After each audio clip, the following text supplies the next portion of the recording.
পুলিশের সংখ্যা নেই, যখন সমস্ত পুলিশ ক্রিমিনালদের সিকিউরিটি দেবে, ক্রিমিনালদের ভয়ে যদি ওয়ার্দি থেকে কমে যায় তাহলে কি করে ল অ্যান্ড অর্ডার ঠিক থাকে?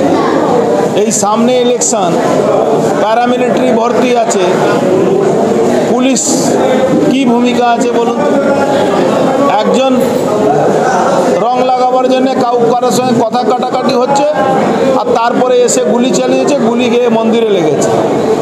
ও তো ওখানকার লোককে আমি ধন্যবাদ জানাবো কি এই ইস্যুটাকে সঠিকভাবে মানুষ বুঝতে পেরে পুলিশকে নিজে ধরে পুলিশকে দিয়েছে।